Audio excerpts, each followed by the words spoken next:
Good evening, everyone, and welcome to TMA Sunday Night Live. This is the Pidge, and I'm joined by the man, the myth, the legend, Deano. Oh, hello, people. We are here, and Dino, who is still a young man. So, yes. And not defending free kick walls. No, we're not allowed near it. Right, just I know Moobs going to elaborate on this later, but thank you ever so much, everyone who donated any time, even 50p to the Poppy Appeal, the Royal British Legion. Thank you very much, guys, and it was lovely to meet every one of you. We do remember everyone who said hello and donated, yeah. So thank you ever so much.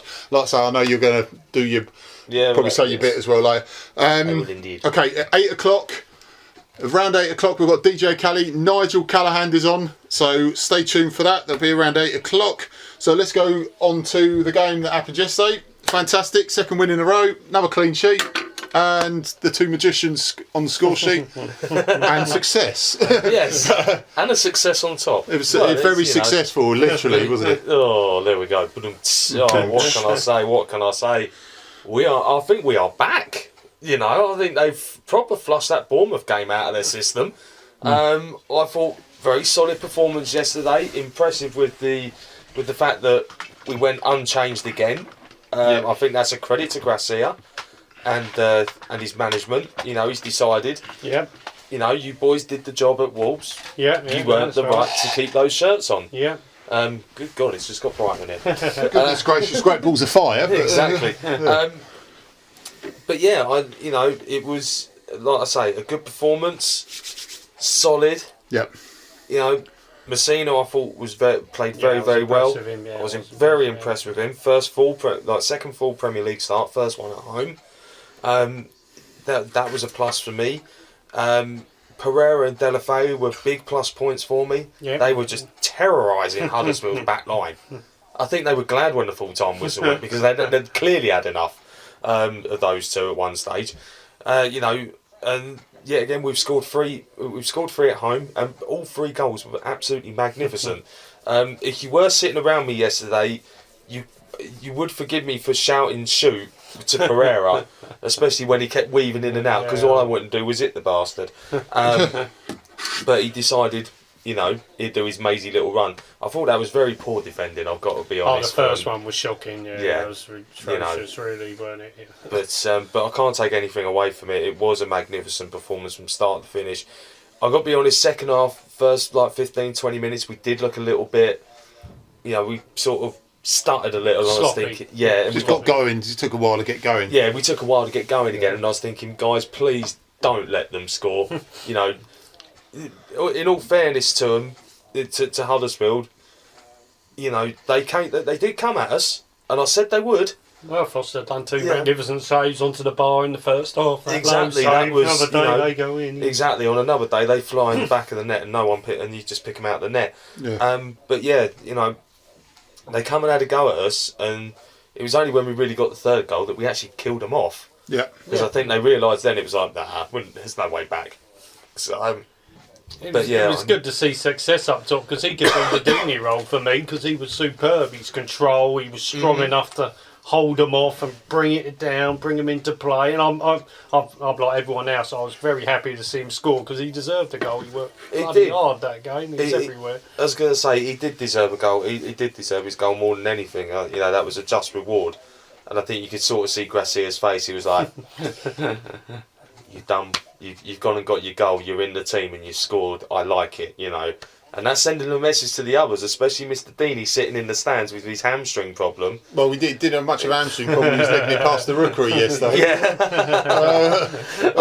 I'm sure some painkilling injections were probably inserted into him so he could run properly. Yeah, right. Rookery and injections. Right, that'll do until you get over to the EJ stand. Yeah. Look, James Marshall saying, best first half for a long time. Great passing moves, and it was only Isaac made a few different choices. It could have been 5. It certainly could have been. You know, I actually said that at one point. There was the pass, involving all three of them, where Delafeu gave it, laid it off for Success. Success turned around and tried to set up Pereira. Yeah. If he had just darted that ball in behind into that gap, Pereira just would have run round him and just opened his body up and curled it. Well, after the first 10 minutes, there was so much space, wasn't there? It was. After their little flurry. Yeah. Yeah. The one thing that did concern me with us when the game got going was they got a bit bit too much joy down our left. Yeah, me and Pidge know And that. I It was was like Pereira thinking- a bit. He was playing Yeah. a bit too in the centre. I was like, guys, we've got to wake up here. Yeah. You know, they're starting to attack down our left. You know, someone's got to come across. Well, you need your right and left midfielder, and you need your left back. You need both of them there. Well, yeah. You know, Messina. Yeah, Messina was there, but he was sort of like going, I'm outnumbered. Yeah. Can I have some backup? You know, thankfully Pereira comes back and he got in. you know, we sort of you know, they sorted it out. They can't, and you could see after about 10 minutes, especially after we got the first goal, they settled down. They looked more calm, composed. Yep. And they were starting, you know, they started hitting their stride. You know, and you can't fault that. And I thought Delafeu yesterday ran his socks off. I still can't work out how the hell he scored that goal. I've watched it over and over We said, again. about the first goal as well. If you make a little challenge, if you're not 100% sure, and you make a little challenge, they go over. So that's why they all stood back of him. I think Pereira would have hit the deck. Yeah. Without a shadow of a doubt. Whether Mike Dean would have given it or done him for diving is beyond me. But you showed the composure to still go through and do a nice little dink finish. Well, it's Messi-esque, really. Yeah, that's what Pidge was talking Well, about. WD18, one of the boys on there, said that, you know, if it was Messi, it'd be all over the tabloids. Exactly, that is the thing. Yeah. You know, and but in a way, I'm glad it isn't all over the tabloids because it would be drawing attention to us, and I'd rather sneak under the radar for that little bit longer and have goals like that go in than we get. Well, this is what Delafeu's about. We just need to now get it out of him consistently without an injury or without a bit of loss of form. And I think, you know, I don't know if you guys watched Match of the Day last night. You know, I think Jermaine Gina summed it up. He said, we're no longer seeing... Delafeu is no longer a boy. He's a man. He's 24 now. Yeah. I mean, he's not 18, is he? Yeah, and he's, you know, he said you could actually see some of the shots he messed up on. It was frustration that was starting to grow inside him, and he was sort of letting some anger out when he really shouldn't have done. But you see, he goes, you know, on another day, he gets hat-trick. Yeah, well, that one round the keeper, he should have scored really. Well, he knew that as soon as he missed it, he went... Well, the thing is, though, when Richarlison came off, it was petulance. When he came off, it was more frustration because he missed the chances. Yeah, and I think he also was sort of looking at Gracia and said, why are you bringing me off? And it's a case of your legs have gone, mate, because even I can see it. Protecting you. Yeah. They've done what you fucked. So, no, I was happy with the whole squad. I was very impressed with Messina. I think Holdbass probably just better because of his delivery, but besides defending wise, I think he's quite spot on. He was very solid. He didn't really get troubled at all. I can't remember him getting done at all. No, I can't either. Not on that side. Flamina was quality as usual. He set up the third goal. Yeah, if they doubled up, there was times when Pereira actually got back and there was no Messina, and there was plenty of times when Messina was there and there was no Pereira. Exactly. It's got to be both. I'll tell you the one thing that concerned me at one point was when we were defending crosses from their right. How many players do we have to leave unmarked at the back post? They were queuing up at one stage. Even Firmino was looking around going, anybody? Anyone want to come and help me? All he's got to do is pick up Hogg or Pritchard and let everyone else just get on with it. I mean, they were only about 4 foot high, so let him deal with them. Well, yeah, but I think he's saying, you know, you had like the likes of Moy sneaking in round the back. There was another one sneaking in round the back. And he's looking at Will Hughes to say, you've got to come back. And Hughes is like, oh, I'm sorry, mate. Well, sorry, don't cut it, Hughesy, because if they had scored, they would have been all looking at you going, what the hell are you playing at? The thing is that it's nice that we had a bit of luck when we weren't 100% up the races on a corner for once, because sometimes when we've marked everyone, they still score. You think, how the hell did you score that? Yeah. So it's nice that we had a bit of luck. Yeah, they were mightily unlucky with one of their corners as well. But I'll tell you what, though, Moy's strike was a fantastic save. That one and the one he tipped on the bar. I knew he came close to tipping it. It's when I saw it on the replay Match of the Day, then I realised what a good save it actually was. Oh, it was. Because it went so quick, it just looked like it hit the bar. And he almost got a hand to it. That's how I judged it. And then you see it, and you think, I mean, that could have gone in, because that could have gone a little dink. And exactly, on another day it dinks and bounces in, you know, and Foster can't do anything with it. We're live in Slovakia with Jason Martin. Mr. Jason, good evening, sir. Thank you for joining us all the way over there. You got any Slovakian friends that are Watford supporters? I'll have words. No, we are European. Yeah, we I are love European. how I was watching. I enjoyed watching it. Every player was moving. They didn't know where to go. Exactly. Yeah. Every player. What's just saying? They're interchangeable. Both of them are interchangeable, aren't they? God, Yeah, there back, was. forward, left, right. It's I think unbelievable. on another day, like I said earlier, on another day, if we'd just got 1 or 2 passes, final passes right, we had Huddersfield carved open so much. It does help going 2-0 up early on as well. Yeah. That made a big difference with the way we played as I well. was going to say, because it made them come at us more. Yeah. And it opened it up a bit, didn't it? Yeah, and, you know, the lads were just standing there going, just ping a ball and we're going to run. Because it's going to, because the amount of space behind them, they started playing a high line. It was like, well, you really want to play a high line with these boys? You're asking for trouble. Yeah. Generally asking for trouble. Look at how fantastic Foster was. Yeah. And we said this with Gomez in a few games with Kinesis, but I mean, we don't want to go on the bits where he's shocking, but it's so, you can tell our confidence of a defence when your goalkeeper is that secure and that solid, because it just oozes confidence into your defender, because they know they're not as, oh God, I can't let this go past me because it will go in. Yeah. They know now, okay, if there's a slight slip, I know I've got him to rely on. I've got plan B. Exactly. Foster will probably save it. Yeah. So there's that, not over arrogance, but there's the, just they're just comfortable. Yeah. It's more comfortable when you've got someone that experienced behind you. I was going to say, I'm also still trying to wonder if Mariappa actually had springs on his boots yesterday. Because how on earth did he out-jump those blooming centre forwards of Huddersfield? Yeah, but how do you think Kevin Phillips did it for all those years? And how he tall put was springs Phillips? on his boots. That's it. He led them to Maps. So that's why he retired and said, "They are Maps." It's like passing the baton over, isn't exactly. it? Yeah, I've got to give it a Maps. I say I'm not his biggest fan, but he was superb in when Goughcott were. You know, look at the sub we bring on Capizati for for Goughcott. It's like bloody hell, it ain't. I'm going to go with Foster man of match. Yeah, just for a whole 90-minute game. Yeah, he could. I would go Delafeu. Yeah, Delafeu. I thought Capoue played really well. Yeah. I thought Capoue looked solid. He played back when he needed to and didn't overdo it. No, he was half the time. A lot of the time, he was looking to get it forward. He was looking for the forward pass. Yeah. I don't mind when he plays back. It's when he panics and that's all he's doing. You know, but that's good. No, fair play to Capoue. I thought he was outstanding. By the way, guys, let's have your man of the matches for yesterday. You got a few more of the boys have joined in as well. We've got Sadunk, who still, I don't think has worked out how to use a sat-nav. He's joined us. Morpheus is on, the man who gives you diabetes. If you don't get the sugar-free sweets. If you don't get the sugar-free one, that's correct. And Aidan, what the hell was that hat Pidge showed me, your interview? My God. Did you see his hat? Well, I haven't seen it yet. Oh, I look forward to seeing Lord, that. Aidan, where did you get that from? Right, here's a good one from Duncan. For you guys, he said agreed with the comments about Foster. I've always rated Gomez as a better shot stopper and Foster as a better all-round keeper, but Saturday made the case of Foster just being as good as a shot stopper too. I mean, all round. I mean, I love Gomez, but Foster's younger and quicker, isn't he? By about 3 years. Yeah. I love Gomez, don't get me wrong, he's a god to us. If he was in goal, I wouldn't panic, But no, I wouldn't either. I would give Foster the nod. I wouldn't be that worried if Gomez was playing, to be honest. Gomez, I just think we got him for 2 years and then Dahlberg jumps in after. Yeah. And what better to have Gomez and Foster? Yeah. Exactly. He's learning a heck of a lot off them as well. Exactly. And it's actually been said how much he's learning. Well, Jason wants a joint man of the match. That's fair enough, mate. Foster and Pereira. That's a good shout. See, I think it's that tight between so many of them. Success could be in with sort of a shout. He worked hard. Delafeu. Pereira, Delafeu. Mariappa, I'd put him up there. Definitely. Guys, sorry, mate. Just remember, about 15 minutes time, we'll get Callie on. So, connection permitting, he will be on. So, pass us over your questions. We're going to get him, obviously, to talk about the night.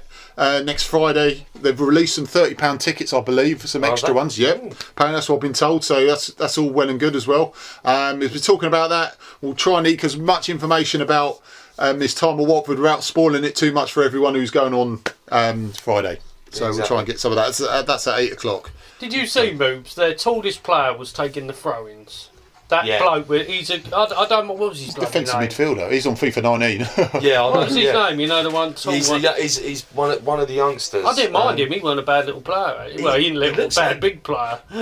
He looks handy, but yeah, you're right, because Why is someone that tall taking long throw-ins? It weren't even that into the long. box? That's what Mr. Mix said. Mr. Mix made that point as well, mate. Yeah.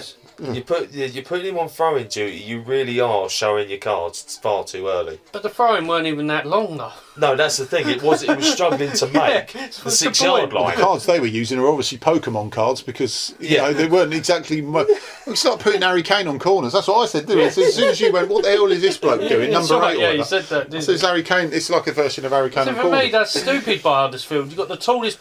He's probably the tallest bloke in the pitch, if not the joint tallest. Yeah, him and their centre forward. Get him in there to win a bloody header. It can't be.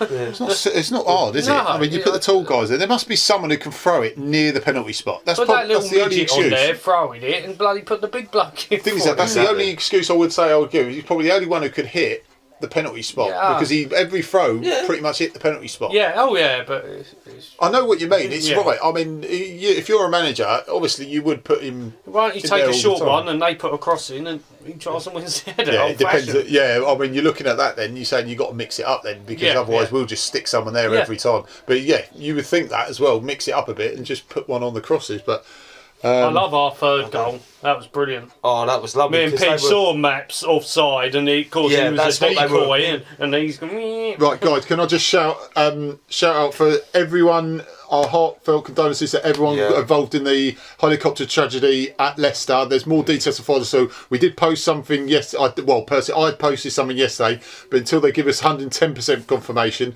I'm not saying nothing as well. And also Glenn Hoddle. I hope he gets well. Football bears no colours. Put it that way. And Hoddle's absolute legend. Yep. And he's suffered a heart attack. So pray for everyone. So exactly. I was going to say, Jason's put sorts down Sky Sports Football Whispers Deanie to Leicester City. Is this true? Sorry to ask after the difficult situation at Leicester City. No, you got to ask, mate. It's questions. I personally don't think that's going to happen. I think just because he's out injured, everyone's just suddenly hit the rumour button. Oh, he's going to go to Leicester. No chance. No. We're resting him, but I said at WD18, another shout out to the boys. You know that. We could let him just have another week or two's rest. We've got the international break coming up in a couple of games. Yeah, you're getting back fitter and sharper. Just getting fitter and sharper. Next 2 games, we've got Liverpool at home. We've got Newcastle away next, I believe. Yeah, Southampton away. So is it Southampton, then Liverpool at home, isn't it? Yeah, that's it. Liverpool. Then it's back for the international break in Liverpool, right? That's it. Yeah. I stand corrected, but I'll tell you what, that'd be perfect. Rest him until Liverpool. Yeah. Because those 2 games, we don't need to play Deanie in Newcastle, Southampton. Same squad. We should get minimum 4 points of those games. The way we're playing, minimum, 4 points. I expect 4 points. Newcastle, Southampton. They're both struggling. They're going to be tough. I mean, every game is different. Every single game is different. You cannot always look at the form, but 4 points minimum from those 2 games. 4 points minimum, maximum 6. Liverpool, the way Huddersfield played them and only lost 1-0, we've got half a chance against them. I was going to say, he will make them stand up to Liverpool. Yeah, and we've got bigger attacking threat than Huddersfield. So you add that on there. This is a very tasty game because both teams attack go wide open, and they play pretty much like a 4-3-3 in a lot of ways. Yeah. We got two definite formations, so it's really hard to find out what we're gonna think. But go on, mate. Sorry, go on. You were full fire. A few of the guys saying well soon, Hoddle. Sanjay has joined us. Good evening, Sanjay. James Marshall says Billing is 6'5". So what the hell is he doing taking those throws? Billing, that's the one. He's Nasboy. He's Nasboy. Yes. He's a good player. I liked him. He's one of the ones to go out for Huddersfield for me. He was all right. Good, solid player. Yeah, he was all right. Probably the only him and Pritchard. Yeah, Pritchard. Yeah, Pritchard won't run everywhere. You could see how well we were playing, and Mr. Mick said this as well. You could tell how well we played because Huddersfield was so poor as well. Exactly. That was down to us, first and foremost, playing well. And Pritchard got so annoyed. I was watching him for about 5 minutes in the second half, just seeing where he's running, and he was getting so annoyed with some of the players. He said, "Right, I'm going to go and win this ball." Yeah, and he had that shot in the first half, where he just pinged it over the crossbar. That was that was a warning shot.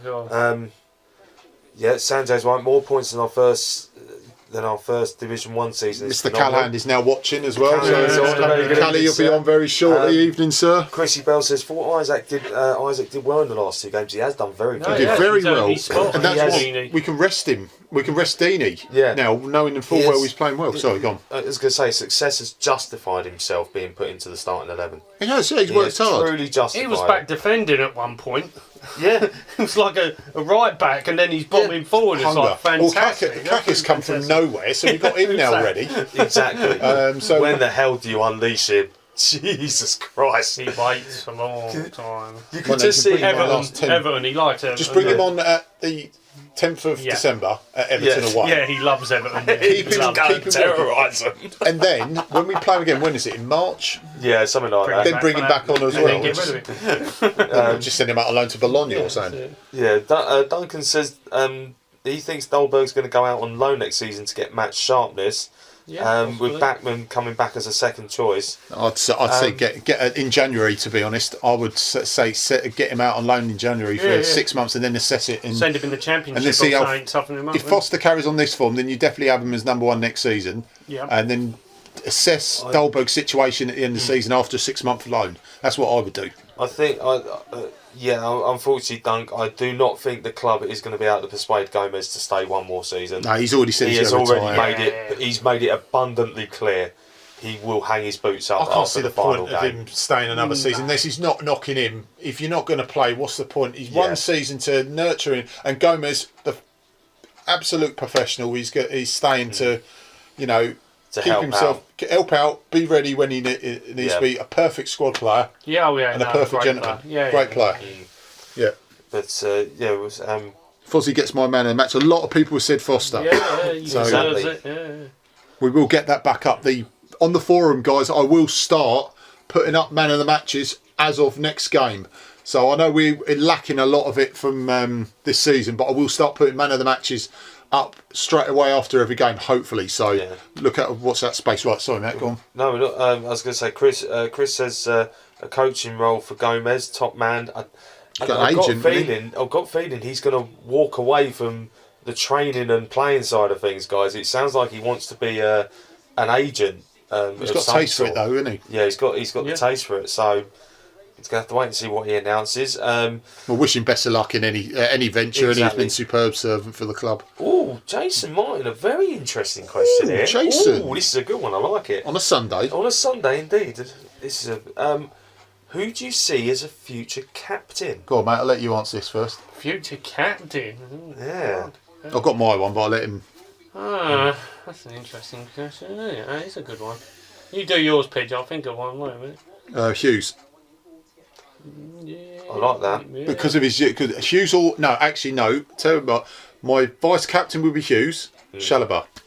I was going to say Chalobah. They're two good ones. Great minds think alike, young man. Exactly. Young man, but you're a young man as well. Exactly. Cleverly could, but he's knocking on a bit now, isn't he? Yeah. Cleverly. I mean, he's knocking on a bit. I mean, if you want to go and Hughes are long term, it'd be someone like Chalobah or Hughes, just purely on the age. Maybe success, maybe a mature success, maybe. Could be. I'd rather now just have a midfielder like Hughes and Chalobah too good. Someone like Kapul, Decore. If you could, I know Decore. I mean, God forbid he goes. He probably goes. And long term, I don't see Decore, but he is captain material. Yeah. I'm not saying he couldn't be captain, and I'd love him to stay for another few years. I just don't think he will stay. Yeah. And I'm not saying he's turncoat or anything like that. So I like to say Chalobah is. What about Cabs? Cabasale? Yeah, Chrissy Bell's just chipped in with that. Cabasale is still a young lad. Aidan, the hat man. Yes, hello gentlemen. Yes, indeed, Aidan. What was that hat and WD-18, mate? It glamorised it. Honestly, it was more glamour. It was more glamour. He was trying to look more like Prince in Purple Rain video or something like that. Good song, actually. His green kit would have gone well with that. Subtle blend. I think yes, it's a beer hat. So I want you to confirm if you actually drink beer from that hat, but I don't think you will. But I think you will be drinking beer from that if you actually get a green shirt. But there you go. Boom. This is another great question from Caroline. Very good evening, Caroline. Penalty taker whilst Deanie is injured. That's a cracking question. I'll tell you what, we've got the questions coming in now. Yeah, I'll tell you that's a good one because. You could give it to Pereira, Yeah. Delafeu. You could give it to Delafeu. You could give it to Success. Hughes. I don't think I'd give it to Capoue after his penalty shambolics in the Carabao Cup against Tottenham. Capoue wouldn't be a shouter, it would be more lead by example captain, I would. Yeah, no, I was on about penalty takers. Oh, penalty takers, yeah. Penalty takers, not Capoue penalty. Delafeu. Yeah. Pereira. I'll go with Pereira. I trust Success, I honestly would. I'd trust him. I personally think at the minute, if we've got a striker on the pitch, whilst Deanie's in, so say Success starts against Newcastle and we get a penalty, it has to fall to Success. Yeah. If Success messes up, knocks that's him back in the queue. Yeah, and then it's a case of, well, hang on a minute. No, I'm going to let one of the others try it. Let one of the others out, like maybe Delafeu or Pereira. Yeah. Well, a lot of people said Pereira. Aidan's saying, I'll drink beer, but not from the hat. And Success is a good taker, so he's punting for Success for that. But a lot of Pereiras here. Foster. You could trust. Goalkeeper would probably be the best. I know it sounds crazy. Probably are the best one because they smash him. They Julian Dixit with his left foot. You imagine him smashing out. Who's going to save that? So but the problem is though, if the keeper saved it and they punted it downfield, you then got to sprint back. Well, then you stick someone there anyway, or one or two there, and say, look, it's a penalty. Just have two people standing on the line just in case this goes belly up. Yeah. I reckon you could trust Decore. He can hit a ball. He never gives the ball away either. Yeah, no, he's got a strike on him, man. If he had to, I reckon he could do a job for you. I would bring Capoue back into the frame after his goal last week because I did hear apparently Capoue's shot landed finally in the Atlantic. He whacked it that hard. I think Mr. Marshall or Jason Martin actually caught it in Slovakia. I think that's probably why he's thinking now. I've got the ball. He's caught it. I think he's caught it. So there we go, Mr. Martin. I think I think he caught it. Yep. I think you will soon see Pereira score a hat trick if he keeps playing the way he does. He is going to bang a hat trick. You just know it. Well, give us your thingy, mate, and you keep talking. Yep. No, sorry, mate. You carry on. I don't want to stop you mid-flow. I've just got to clear down some bits here because. That's good. That was a good message I just saw. That's from Dino. Was that love message again? Yeah, like I can't say what that message was, but that's actually. We'll put a poll up, and then you can vote on where. Do you want to grab that thing? You've got to grab that thing, yeah. You might have to whack the volume up as well because I turned it down on the other side. On the other side, push that button, the top button in. Pass it here. There you go. It's on. No. That's ringtone. Pass it here. Yeah, there we are. There you are. Swing. No. Oh, hang on. Put the finger. Moves. Just I thought you had it running. No, I turned the media down because I've got TMA. Right, media's up, so that should mean. Well done. It's perfect. All right. That's it. What have we got here? Duncan says you have goalkeepers as penalty takers. I think Edison at Man City is an example in training.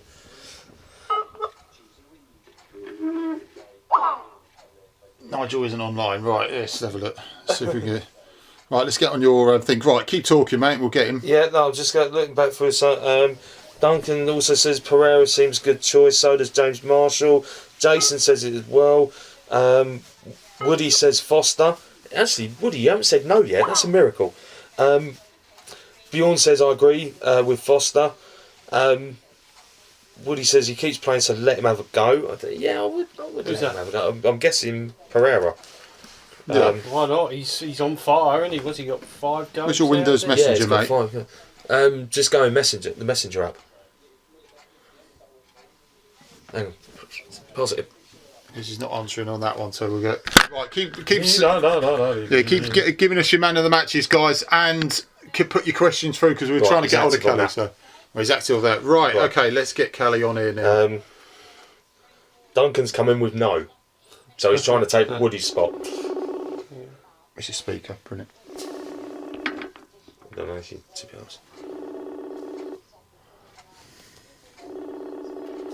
Do you want to draw it back this way a bit?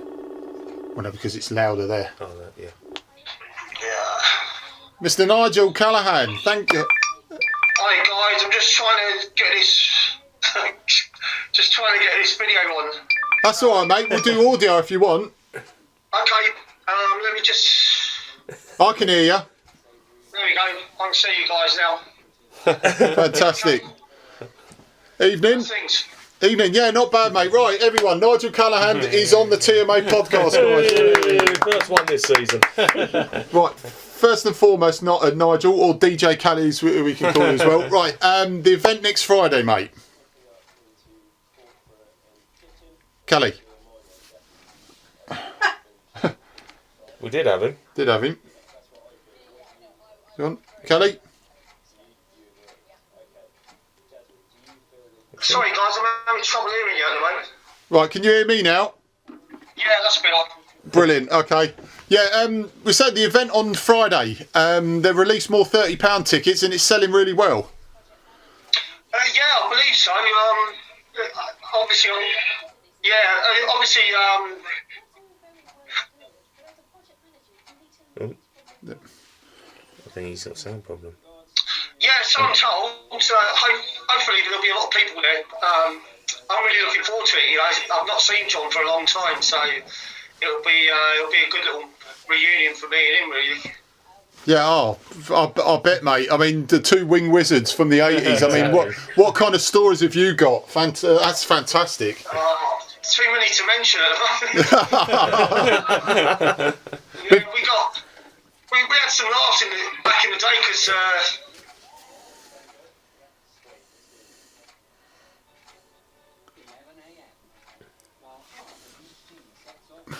Shouldn't be cutting off like that. Yeah. Messengers. We're still on, Callie. Yeah, we're still here. We can hear you, mate. I can hear talking in the background, so I don't know whether we're getting interference or. No, I think it's because the podcast. Is it delay, is it? Yeah, it's probably a small delay, mate. Yeah. Yeah, like I said, back in the day, it was a pretty young squad that we had. So most. Is it? Right. Yeah, we can still hear you. It's a bit of a mucking about. This is, the messenger. I mean, this happened with Michelle and Gongi as well, didn't it? I think it did a little bit. I'll tell you what. Do you want to try? We'll ring you on Skype, Nige. Yeah, that might be better, lads. It's a real long delay at the moment. That's all right, mate. I'll ring you on Skype in 2 seconds, mate. I'll get onto Skype and then give you a bell. All right, then, cheers. All right, mate. See you, mate. Oh, do you want me to hook it up? Yeah, hook it up on Skype, mate. Rate it. Rate it. Rate that call. You don't wanna... guys, bear with us. We are trying to get hold of Super Nigel Callie, number 7, as Bjorn saying. Right. Okay. So. Woody says Nigel is my hero. La la la la. He's obviously having a sing song. We have had a no from Woody. He said it to Duncan. So, Dunk, what did you do? Just a quick one. Duncan says free kicks are a similar story. Goalkeepers are quite capable of taking a decent free kick, as you can find it in YouTube. But the risk of going tits up is the fact that the big factor is that you don't see it that often.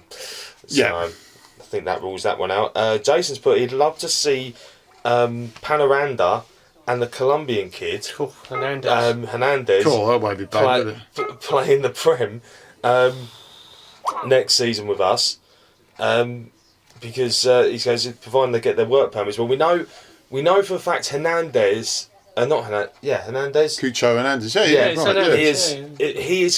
I'll get my words out in a minute. He is over the line for his work permit. He's done it. Good. So he's basically ready to go. It's already been made clear. His permit is sorted because he's got the Spanish passport, apparently. That's one. The problem we still have is the Panoranda situation, because yes, we know he went and played for Venezuela. Yeah. But are we going to have to wait for another round of internationals that we've got coming up in a couple of weeks for him to finally get his stuff over the line? That'd be nice. Because could you imagine both of them? I mean, Penoranda's already here, so we're just Dear Lord. What of the attacking talent? We got those two as well waiting in the wings to come on, in our side. Jesus frightening! Christ. How good was Frightening. You were already good. oh, what's it go? No, still not having it. Well, I'll keep trying. Keep trying. I'll keep trying. We will keep trying, Callie. We will keep trying. We're on Skype, mate. So get onto Skype, and we will keep trying to ring you. It's not my phone, is it? No. It's definitely ringing him. He's just not online at the moment. But anyway, while we're trying to do this, next two games, we said a lot of people are saying minimum 4 points. I think that's really unfair. We're looking at it on paper. It is Liverpool. I can get at least a point out of that. Yeah, at home. That's it. What you say? You at go home. Southampton and Liverpool or Newcastle? Newcastle. That's probably I'm looking at 5 points, including the Liverpool game. one. So Newcastle will beat Win 2 draws. Southampton. With the two, with the no, 2 draws. 5 points of 2 draws. With the 2 ones before the international break, I'm saying 4 points. See, Newcastle worry me because they haven't won yet and they're in for one. And by rights, we should go there and absolutely terrorise them. But they worry me. I personally think we will, because I think we should smash the way we're playing and the way Newcastle have gone at the minute, it's horrifyingly worrying. They summed it up on Match of the Day last night. Yeah. If the players really want to play for that club, then it's time for them to stop hiding behind the chairman, stop hiding behind Benitez, and come out and show the fight that comes with that shirt. If they're not prepared to do that, then they are going to go down. It's as simple as that. If we go 1-0 up, that's curtains from the fans. If we get an early goal like that, I don't think it's shocking that Benitez. They say, Benitez knew the situation, but they should give him more money. I'll take it. I'll take it back to last season when we went up there and caned them 3-0. When on that day it should have been 6 or 7. As soon as they went a goal down, you were right. The fans got on their backs. Their heads dropped. And then when they went 2-0 down at half time. Right on half time when they scored the own goal, Jesus, the place was it was, you could see them all because you're up in the gods at Newcastle. And if you are going next week, guys, enjoy the walk up those 19 flights of stairs, or however many it is, because it's a killer. It is a killer. I almost had a heart attack last year. Doing it. Moves went sod this next year. I missed it. I've been once. I actually tried asking them if I could use the lift. They said, "Are you disabled?" I went, "No, but I soon could be." they went up the stairs. Give me 3 more steps and I'll let you know. Yeah, exactly. But yeah, I feel personally, the next 2, Newcastle, Southampton. I'll come to Liverpool in a sec. Yeah. 6 points. I want to go. I want to agree with you, but I'm going to go more Pidge's way because I reckon beat Newcastle and it's going to be a 1-1 with Southampton there. We should beat both of them because we are better than both of them. We are better. The squad is better. The players all round are better for me. Not because we're above them, it's because we are better. Exactly. We've got Newcastle are on their knees. We could do a 5-6-0 there. Not that we will, but it could possibly do it. It could happen. It could be a real one of them spankings we're on about. What's that? Mr. Mick saying they'll try and go on the attack. Newcastle will. Vulnerable. They'll come at us. We get an early goal and then get a second. Then fans are going to be. Well, they will. I think. I like what Mick's saying. Newcastle. But the thing is, though, Newcastle don't seem to have that killer instinct up front. No. And what I'll take it back to last season when they still had Mitrovic. Yeah. Before he had that fallout, they had an output. Now they don't seem to have anything. No. They got that. Hosselu, is it, from Stoke? He's a third, fourth choice striker at Stoke. I mean, exactly. Even I was ahead of him in the pecking order at Stoke. I mean, Jesus. Well, I was first choice. I don't know about you. Look, you could score more than anyone could score more than Berahino. Seriously, I mean, the guys. There is one player I'd like from Newcastle, and that's their captain, that Lascelles. Lascelles, yes. That's one player I would like Watford to sign. That's one player I wouldn't mind nicking. Yeah, I think if we ended up, if 1 or 2 of the centre backs left, I would bring him in. Yeah, because he's got, not at the moment, young, he's got hungry, he's very good. And he's also captain as well. He could be, he could give me a armband at Watford. It could be. I wouldn't want Shelby. I couldn't see him fitting in Watford. His attitude stinks. He's way too hot. No way. His attitude as well. This is shocking because his ability. He's such a good player, ability-wise. He's got so much promise, but he fits and spurts again. I think I'll go back to last season's game up there. I don't even understand how he stayed on the pitch that day. Oh, really? That was the challenge that killed Britos' season. Yeah. I don't remember it, mate. In all honesty, he went sliding in 2-footed from behind and smashed his Achilles, and yet Britos got up and carried on playing because he was like, "I've got to carry on." It's like, you need to go off. You're screwed. You can't carry on. Then he finally said, "Sub." got to come off. Well, it's a classic. Sanjay's saying it's a classic opportunity for Pereira to get his hat trick. Well, Absolutely. It is, without a doubt, and I can just see it. If he does get it, Jesus, it's nothing more than he deserves. I wouldn't be worried even if Newcastle took the lead because the quality we've got. I don't want us to do that. I'd love to keep clean sheets all the way through the season and win comfortably. But even if we went 1-0 down and their foot's on the gas, we all know we're going to create something with them players. Exactly. Especially in Newcastle's defence because it ain't quick. It's very dodgy for me, isn't it? You press them. They have major problems. That's what teams are doing at the moment. They're pressing them. They just start collapsing bit by bit by bit, and then all of a sudden you just find that killer pass, and that's it. They're in. Once that hits the net, they're just like, oh. Well, look at our midfield. They're constantly looking for that forward ball. Yeah, our two wingers are constantly running at teams. Oh, for me, Newcastle fans are going to be worried about us. I know they're going to think, little Watford, but they look where we are to them. They're going, my God, have you seen Watford lately? How frightening they are. Yeah, Jesus. They've got a bigger ground, bigger fan base. They are meant to be where we up there. Where we are, basically. Us and Bournemouth. And they are absolutely nowhere to be seen. Because Mike Ashley, it's been made publicly clear, he doesn't want to invest. And I think that's why that club is in decline. And I just personally feel that next weekend, like what we've been saying, if we go out from the off, hit them hard, cool. make them do some errors in the first couple of minutes, and crack a couple of early goals. Yeah, that's it. They're just gonna go like a deck of cards being dropped from solitaire. It's just gonna go all the way. It's gonna skittle it. Fair play to what the Newcastle fans. They were talking about Benitez and go, well, how are we going to get a better manager than him here? And they're absolutely right. You ain't going to be better than Benitez. Who else would actually do a better job than Benitez? Yeah, Seriously, he's at that club. He's a brilliant manager, isn't he? He really is a good manager. I can't see another person who could do a better job. Really, if you're asking me for a replacement. I mean, he warned the owner enough times. You need to give me more money. This was last season. Otherwise, we're going to be in trouble. And lo and behold, Sanjay's saying about using the red line. Actually, Sanjay, I'm going back into contact with Roy and Mr. Moore.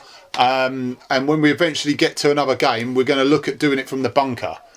What's that podcast? A podcast. We'll do a bunker one. We will keep it at TMA. Or even if we can get a decent internet connection, mate. Alan's on Mr. Non-League as well, Mr. and Mrs. Non-League. Sir Alan of Lathwell is in. Good evening. But Sanjay, if we can get a decent internet connection, mate, we will do it. It's just getting an internet connection strong enough, but that shouldn't be a problem. I mean, I think I'm going to spit on anyway. If Roy's looking at the podcast now, I'll message you in the week, mate. So I'll give you more news about that, Sanjay, in the week. Right, just before we get on anywhere, we are sponsored by Sweets for All, Unit 5 New Watford Market. Get down to Lord Seren for your sweet needs. He does American sweets now. He's got sugar-free sweets. So if you don't like your sweets too sweet, get down there and get your sugar-free sweets. And also we're in association with WD18, the Watford Fans channel. Like, share and subscribe to get the latest post-match and pre-match views from Jacob, Robin and all the boys, including Aidan and a few other people, and Danny Iron very soon, I reckon, as well. Khalil says, bloody hell. Can we or will we be able to hold on to Pereira and Delafeu after the end of the season? This season, I think we will. Yes, I think we certainly can, because we're not selling club anymore. No, we're not. We're not if we don't have to. Anyway, we've got to sell unless the player wants to go. We're not selling. Ridiculous sum of money. Exactly. To sell Pereira and Delafeu would be crazy. It was suicidal. Yeah. I reckon Decore would be going. I reckon, as we know, that contract signing was to beef the bid up, basically. So insurance policy. Yes, that's it. But I think with Pereira and Delafeu, I think where we could potentially end up finishing this season. I'm going to say it hypothetically. If we did qualify for Europe, they ain't going to go anywhere, because that's where they want to be playing. They want to get back into Europe. We've got two Champions League winners in our squad. We can't. When was the last time we boasted something about that? Both played. I know Pereira definitely played in the final, as far as I know. I'm pretty certain Delafeu played as well. He was part of the team. He was part of the team. I don't know if he didn't definitely. I don't think he started. He was definitely. I think you're right though. He was part of the team. Yeah, I mean, I don't think he started, but I think he came on or he was sitting on the bench. Yeah, he was involved in some way or another. But saying that, look at Pereira, one of Pereira's mentors at Juve, Pirlo. Exactly. Not bad. He was all right. He was all right as a player. He did a few forward passes in his time. You know, I mean, the guy was one of the best players of his generation. He's one of the best midfielders in the world. He was. How he never won World Player of the Year. No, ridiculous, isn't it? You know, you have to look at that. Saying that, Moobs, why not think Europe? The players we've got to come back. Deeney still, Sharaban, Cleverley. You mentioned these two young kids to come into this squad. Exactly. I'm just trying to keep me fit. I'm trying to keep my feet on the ground because you know, I know we all said about it when we had the start to the season. Flying out the blocks. Good evening to all the guys that have joined us. I know there's a few of us that have come in. Mr. Smithson is on. Which I said hello to yesterday, so nice to see you, mate. Vicky's on. Saray of Cookshire has joined us. Very good evening, sir. Hope to see you soon, mate. Yeah, definitely. Yeah, but I just can't afford. I just don't want to get carried away. It's in my head. It's in my head to say, guys, get your passports ready, pack your suitcases, and get down to an airport at Junction 10 of the M1. That's as best as I can say it. To pick up a flight out to Europe, or Stansted even if you want. That's a better one normally. That's what Sanjay's saying. If we get into Europe, they will probably stay. It's what they've been aiming for anyway. So. Exactly. Yeah. So, but I do see where Keneal's coming from. I do understand where he's coming from. Yeah.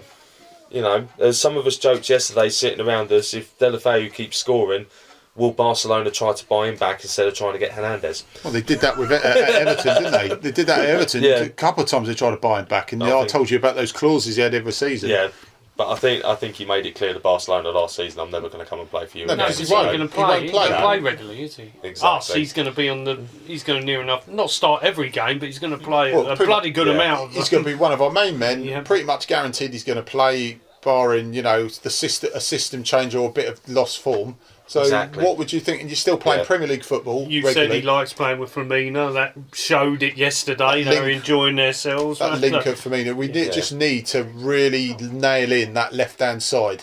Just the cohesion between the two. That's right-hand side, like you said, is sorted. Just that left-hand side. But it's work in progress. We have gone up. Just another notch. We're not massive. We can still get better, but it has just been... There he is. Right, okay.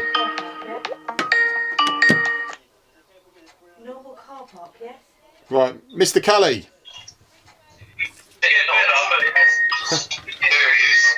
Mr. Callie, we've got DJ Callie. Evening. How you doing? You right? There he is, in the flesh. Finally. Yeah, we've got and a better connection as well, which always helps.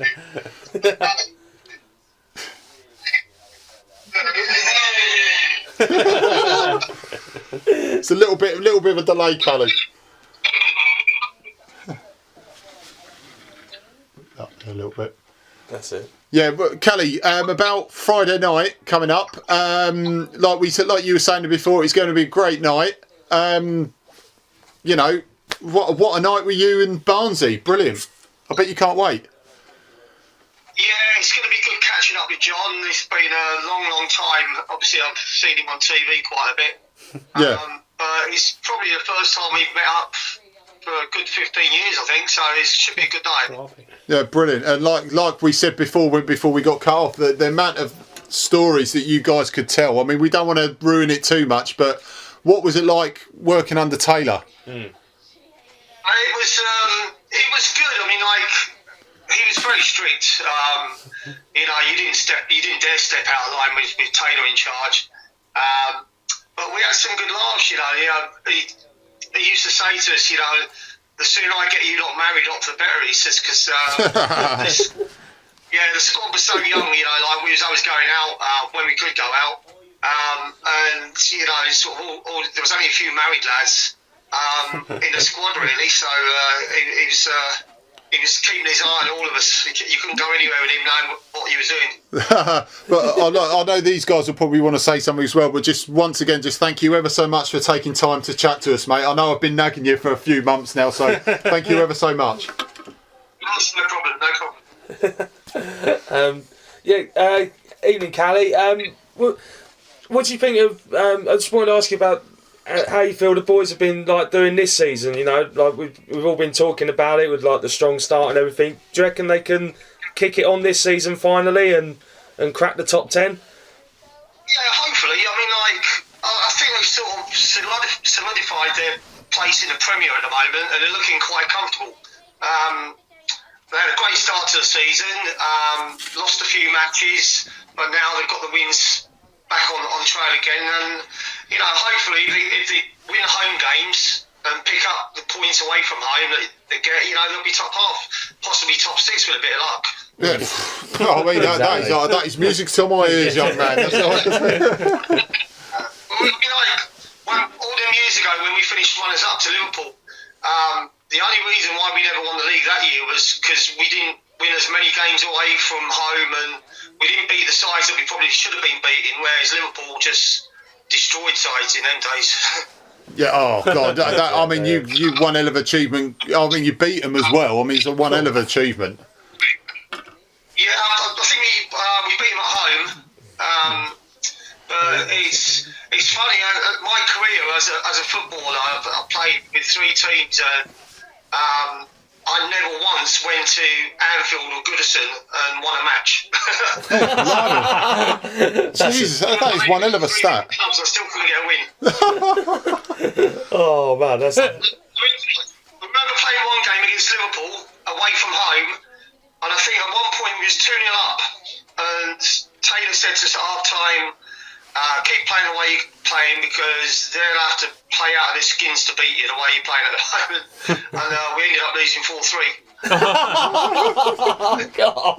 That must have been gut wrenching on the way home. I say though, they had Kenny Dalglish, Ian Rush. I mean, like probably 2 of the best centre forwards I've ever played against. So you know, there's no disgrace in losing to Liverpool in them days. Yeah, they weren't bad side, were they? No.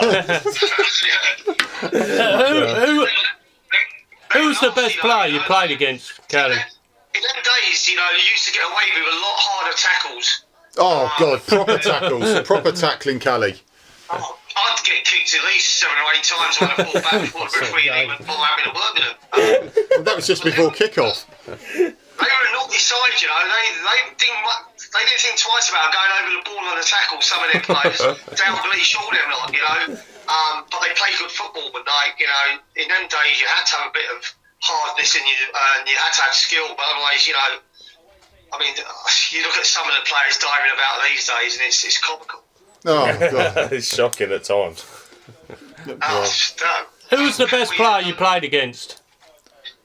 Dalglish. Yeah. Hands down. Without doubt. Probably like, I mean, like Barnsley when he got Player of the Year 2 years in a row, he was phenomenal them 2 years. So you know, but I must say, sort of growing up and being part of a Watford side that done so well when we were younger.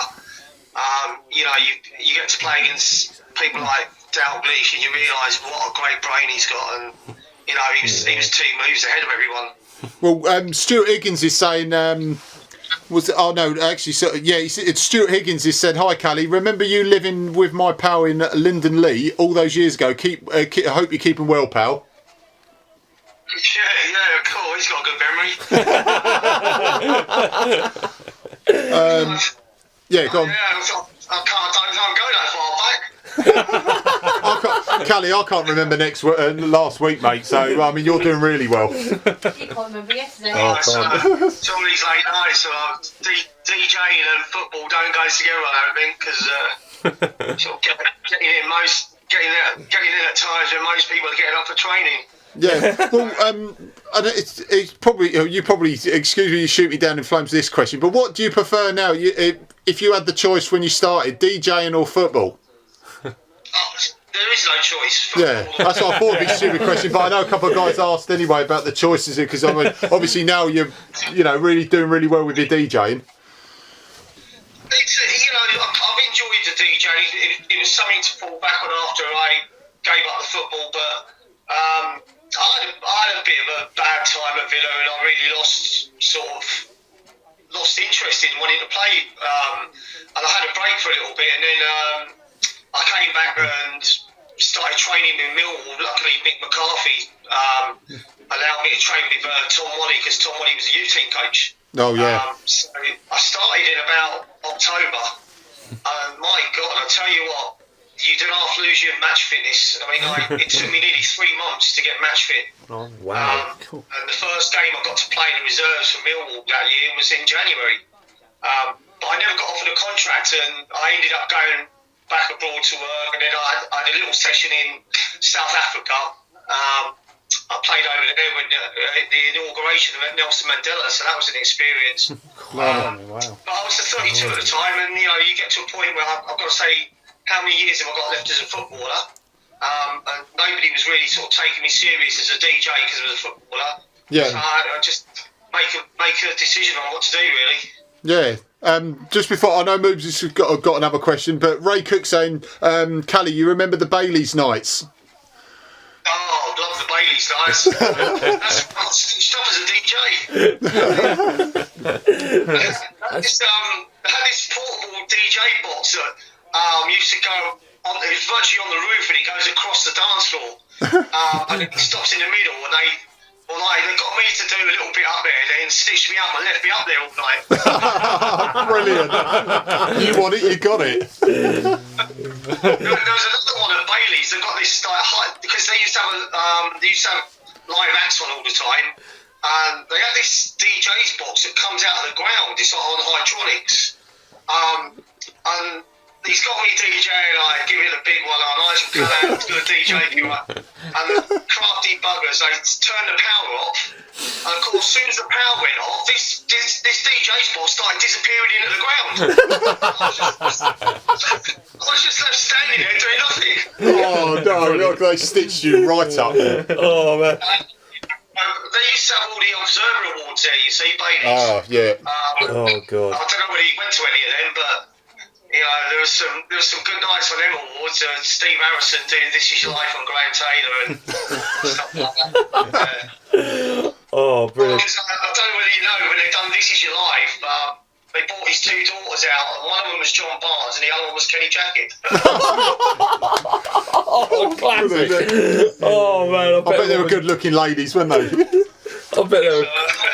We all had a little bit of fun at them Watford Observer days. They were good days. Fantastic. Callie, where's Chris got? Alan wants to know what your views on Pereira and Deulofeu, and what they offer to the club and what they can achieve at Watford. I've got to be honest, I've not really seen that many matches, but I watched it yesterday. I mean, they're obviously talented players, and the more talented players that Watford can attract to the club can only be good for the club, because when you train with players that have got a bit of quality about them, you either get better with them or you don't. And sort of with them sort of players coming, and they've been the big clubs in Europe, it's got to rub off on the other players. And I think it's showing this year at Watford. They seem to be playing with a lot of confidence. I remember, I think a couple of years ago, they'd have lost 2 or 3 games in a row, they might have gone under, but they just seem to be solid as a team, and they've got players like Troy Deeney, that's Watford through and through, and he'll go through brick walls for him, and then you've got the quality of the 2 players you just mentioned. I'll tell you what, the only regret with you is when you came back on loan in 1991. I was so gutted you never stayed. Well, that was a bit because of Steve Perryman, really. Yeah, we've heard a lot of stories now with Perryman. It wasn't as bad as the Colin Lee era. To be honest, I didn't like him, and I didn't like his right-hand man, Peter Shreves. I thought I didn't really. I would have stayed at Watford, but he brought me on loan from Villa. I was in the reserves at Villa, and he put me in the reserves at Watford. So for me, there was just no point in staying. No, it's fair enough. I might as well play in the reserves at Villa where I live. And you know, I was playing good football, and rather than, you know, if he wanted me to come on loan, Steve, put me in the first team. But he actually dropped me because I went over to do a bit of extra training with the reserves because they didn't used to train. I don't know whether it was the Tottenham style that Perrin had, but you know, you do an hour's training at the ground, that'd be it. And I see you later, lads. And I just went over to join in with the reserves because they were having a half pitch sort of 7-a-side game. And I like training, you know, and he seen me get the ump because I went over and trained with the reserves. And I think he sort of classed the reserves and the first team as two different sides, you know. They're not with us and you're not with them. So I think that's where the problems came.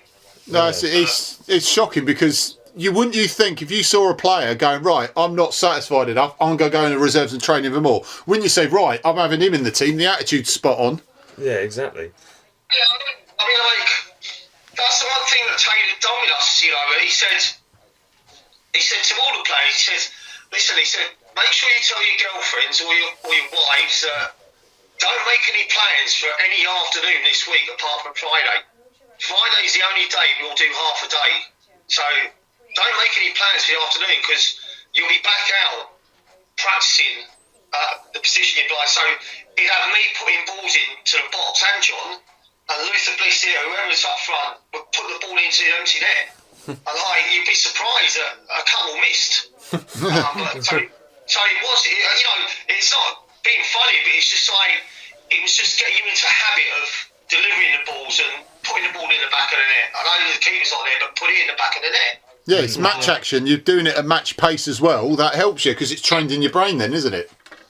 Yeah, that's right. And, you know, sort of, I used to take corners and free kicks, and if I didn't hit the first man, which was like Barnsley to pick him up, he'd go mad.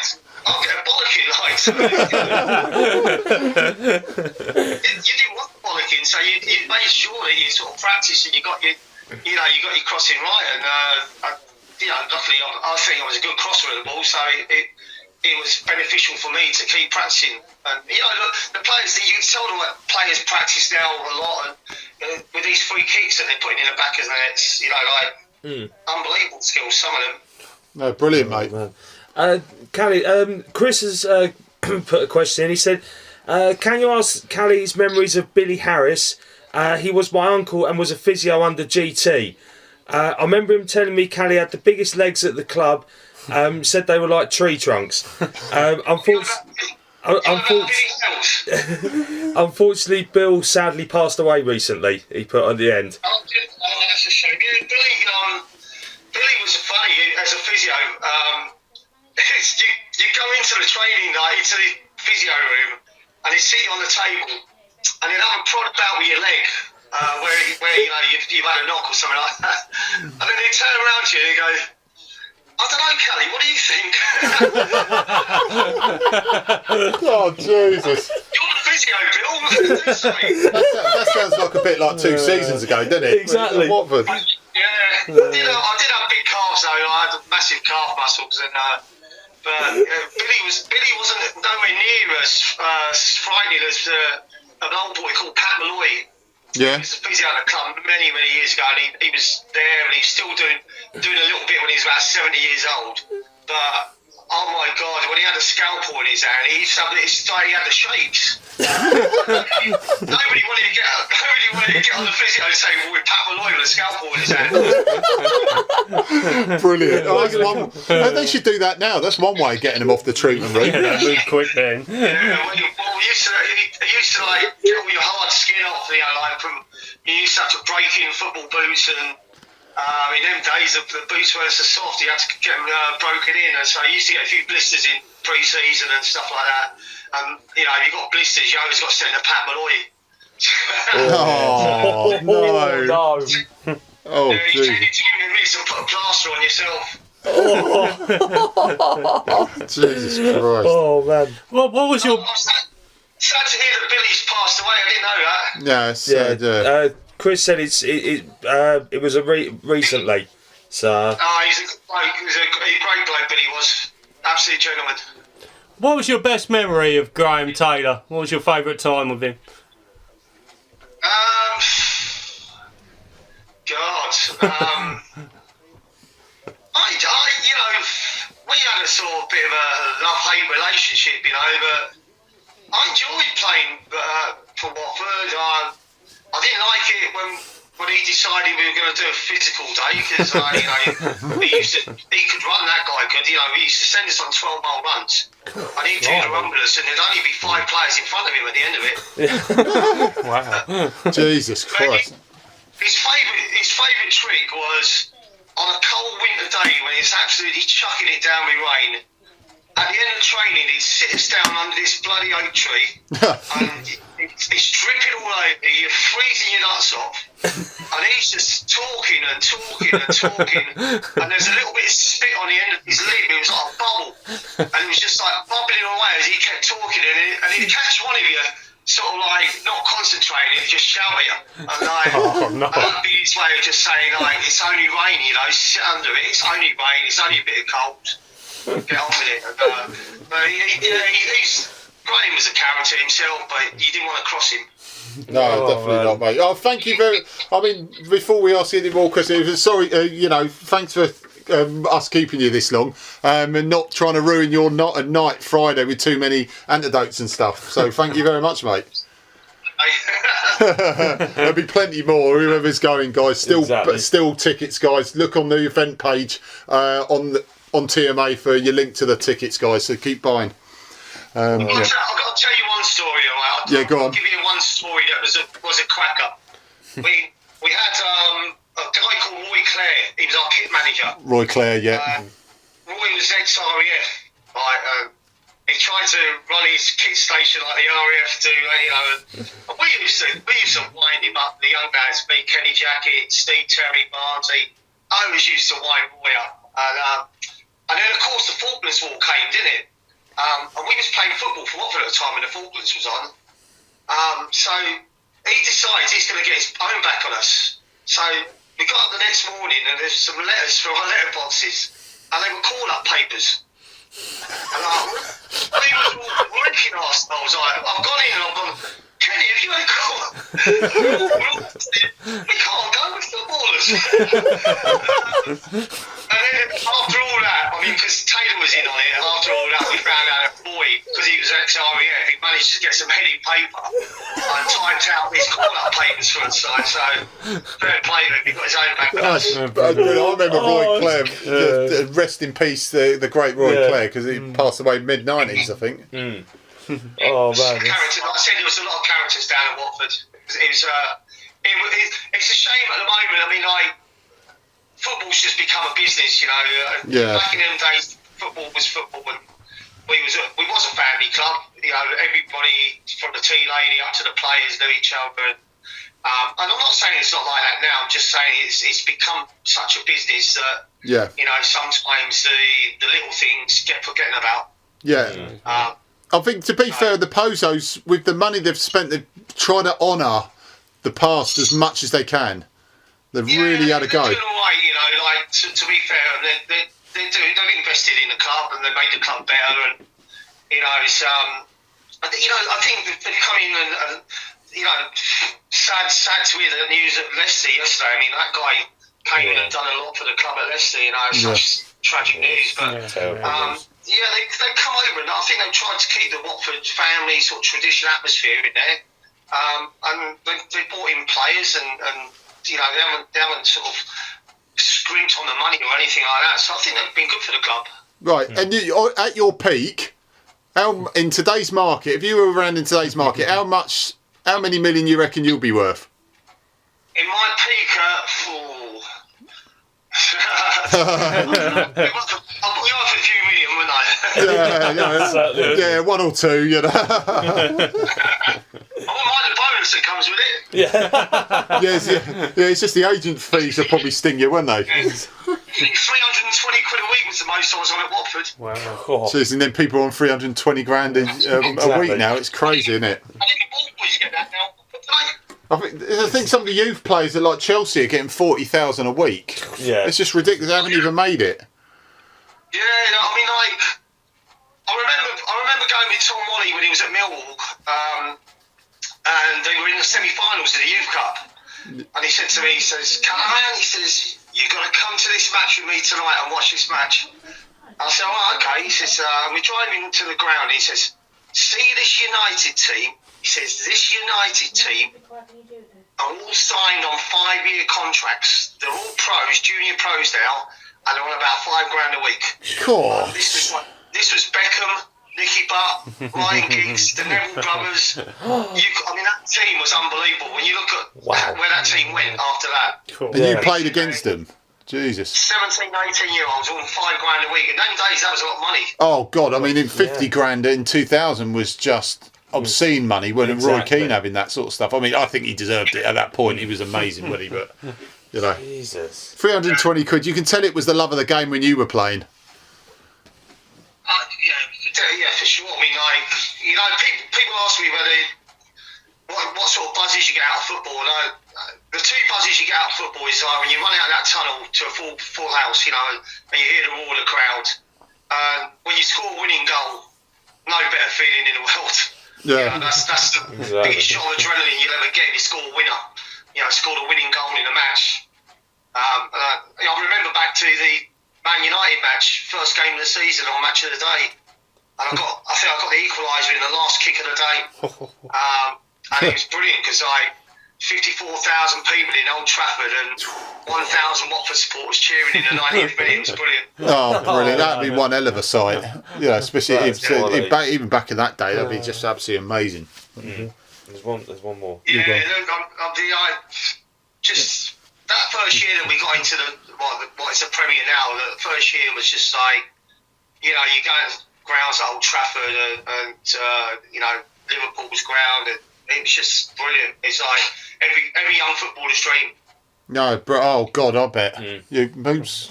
Yeah, Callie, there's just one more question from Stuart. He said, Luther made the England squad v Luxembourg the same time you were called up.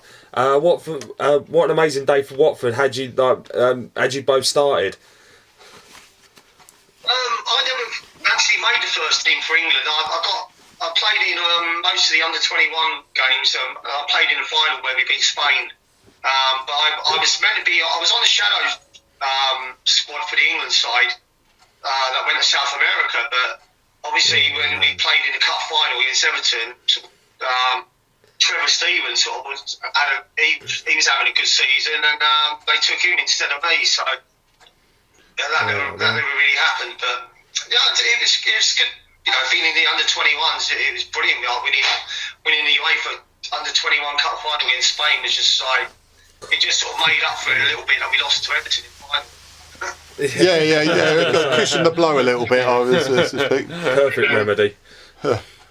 Brilliant, mate. It's a strange one because Everton were like our nemesis a little bit.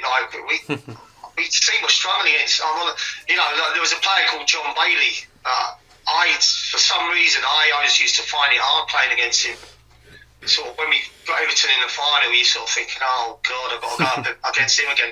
And he wasn't the best player in the world. He's just like, certain players seem to give you harder games than others. When you see other wingers taking them on and giving them a hard time, and you just come up with Chris Hume was another one at Tottenham. Chris was a hard player to play against. Yeah, I heard that.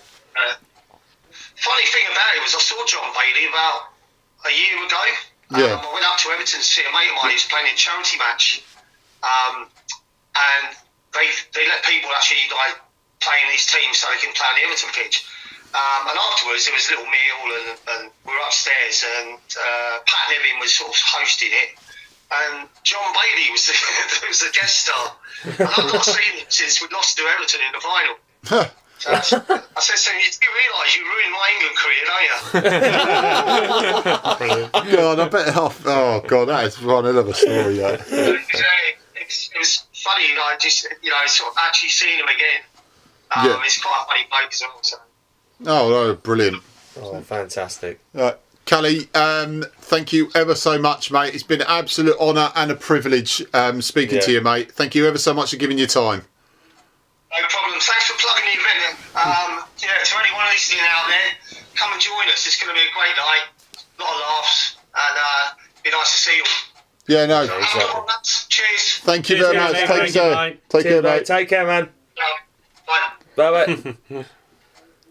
Nigel Callahan, thank you ever so much. Thank you. Wonderful. Right, Great stories. And Chrissy J's back on. Evening, Chrissy J, Mr. Football.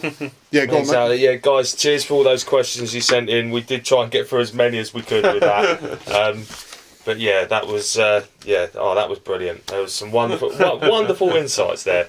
Yeah, that's fantastic. Really, that is. Yeah, I mean, we've had the legends of the Jonos, Holdsworth, Peter Kennedy, and Ngongi, and now we've got Callie here. So thank you, Robbo as well. Can't forget the Robbo, fantastic, lovely man as well. All of them were. All of you, thank you ever so much. And like I said, once again, thank you. Everyone who's been tuning in today, it's absolutely brilliant. We've still got at least 10-15 minutes anyway, but before Moobs does his non-league and a bit about the poppies and stuff, let's say once again, the Barnes and Callie event is next Friday, 2nd of November, 7 o'clock start. £30 tickets have been released again, so there's a small number. So get down, like Callie said, get down there for a great night out. You've got the £30 tickets, which is just standard event tickets, so you still get a fantastic night for that. You've got the £65 gold ticket with a meal.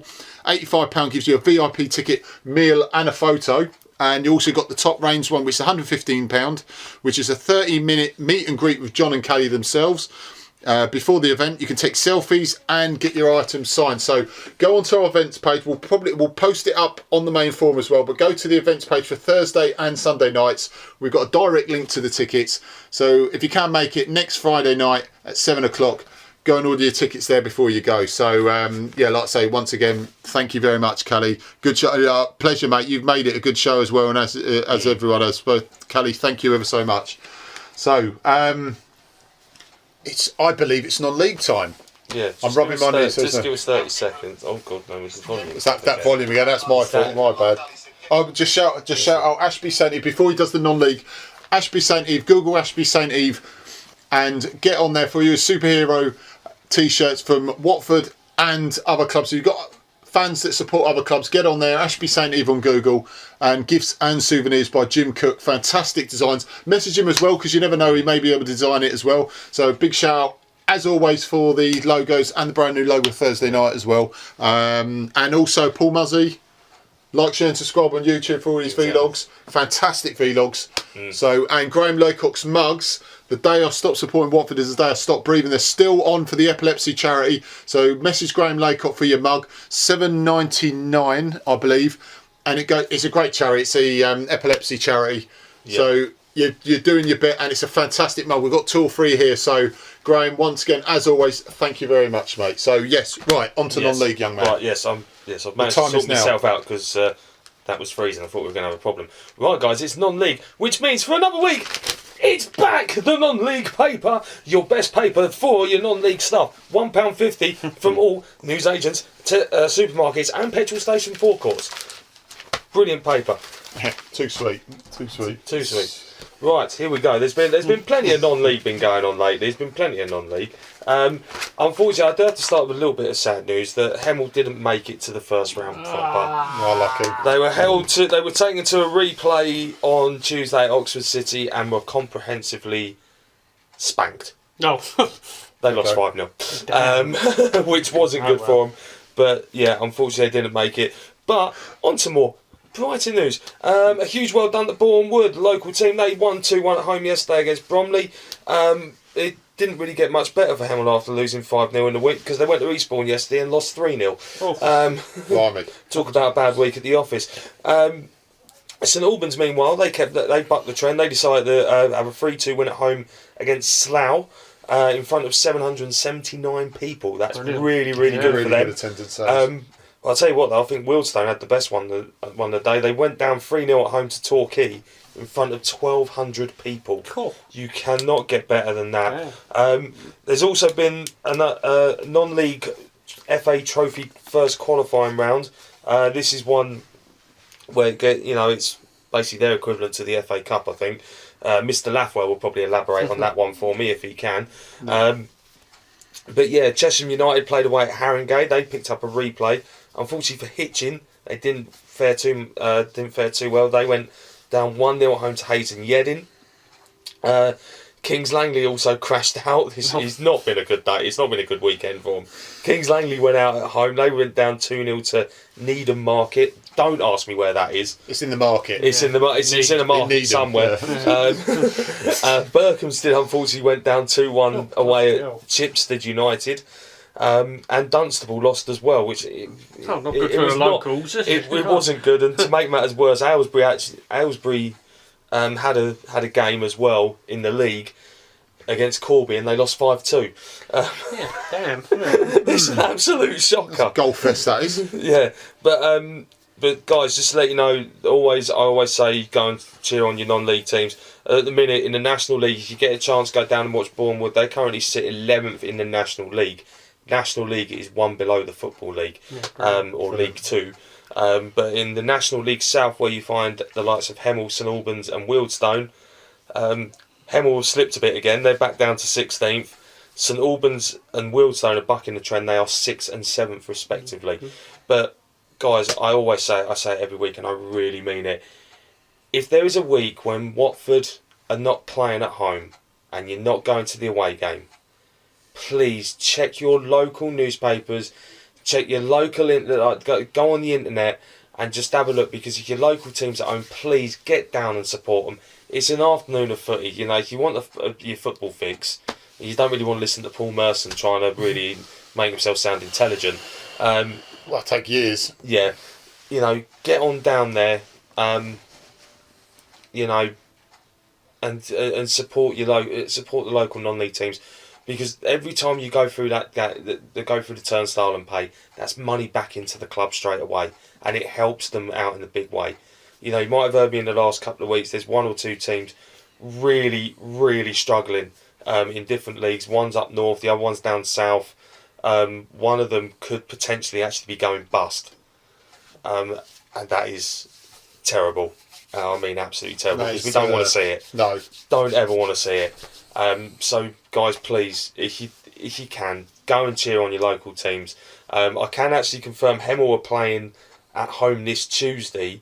I was reliably informed they are at home to Slough at 7:45. So if you're not doing anything and you're in the area, pop down Vauxhall Road, Hemel Hempstead, watch Hemel Town take on Slough. That should be a good one, because Slough are fairly well supported, because I remember seeing them last season against Kings Langley, and they actually brought 450 fans up. Wow.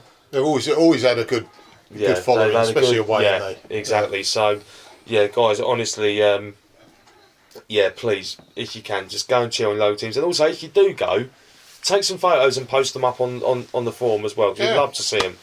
I know I haven't posted many from when I've been up to Hemel, but I will try and start. If it's non-league, post it, guys, because it gets them in the shop window, and we don't mind you posting stuff like that, because, you know, these clubs need money.